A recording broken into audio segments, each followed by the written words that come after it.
আসসালামু আলাইকুম, সকলকে স্বাগত জানাচ্ছি নেত্রকোনা জেলার দুর্গাপুর উপজেলার সোমেশ্বরী নদীর তীর থেকে। আমরা যে জায়গাটিতে আছি এটি মূলত বিজয়পুরের কাছাকাছি। এই যে দেখতে পাচ্ছেন বিডিআরের একটি ক্যাম্প রয়েছে এখানে। এই জায়গাতে প্রচুর পর্যটক আসে ঘোরার জন্য। আসলে যাদের জাফলং যাওয়ার সামর্থ্য নেই তারা চলে আসতে পারেন নেত্রকোনার এই সোমেশ্বরীর তীরে। এই যে এগুলো পাহাড়গুলো দেখতে পাচ্ছেন, এগুলো হচ্ছে ইন্ডিয়ার বর্ডার। কুয়াশার কারণে এত পরিষ্কার দেখা যাচ্ছে না, আজকে আবহাওয়াটা এত পরিষ্কার নয়, তবে জায়গাটা বেশ সুন্দর। আমি যদি একটু কাছ থেকে দেখাই, দেখেন মানুষজন কীভাবে আনন্দ করছে, নৌকা দিয়ে ঘুরছে মানুষ, পাশাপাশি অনেকে পানিতে নেমে সাঁতার কাটছে। যদিও কেউ যদি সাঁতার না জানেন তাহলে দয়া করে পানিতে নামবেন না, কারণ পানি অল্প হলেও এখানে কিন্তু স্রোত রয়েছে। এই স্রোতের মধ্যে পড়ে অনেকে আমরা খবর শুনি যে বিভিন্ন লোকজন ঘুরতে এসে মারা যায়। সেক্ষেত্রে আপনারা সাঁতার না জানলে অবশ্যই কেউ পানিতে নামবেন না, এটা সকলের জন্য একটা সতর্কবাণী। তবে জায়গাটি বেশ সুন্দর, আমরা বেশ কয়েকবার এখানে এসেছি। মানুষজন সবাই আনন্দ করছে। দেখুন আজকে শুক্রবার, আজকে হচ্ছে এপ্রিলের 4 তারিখ 2025 সাল।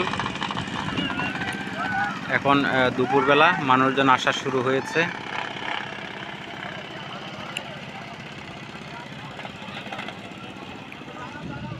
এখানে কিছু দোকানপাটও রয়েছে।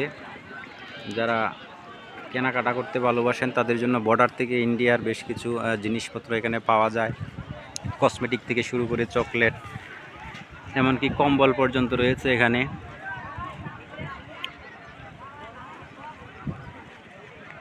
তো ভ্রমণপ্রিয় মানুষের জন্য একটি আদর্শ জায়গা এটি।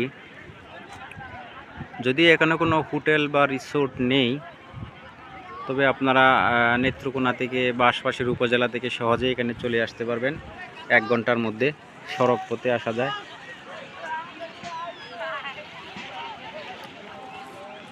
পানিটা অনেক সুন্দর, আমি একটু কাছ থেকে দেখাই। দেখুন আপনারা একটা জাফলংয়ের একটা ফিল পাবেন এখানে আসলে।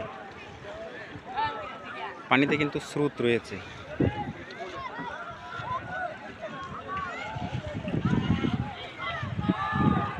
যেখানে নেমে সবাই গোসল করছে, অনেক মানুষজন গোসল করছে, দেখেন আনন্দ করছে সবাই।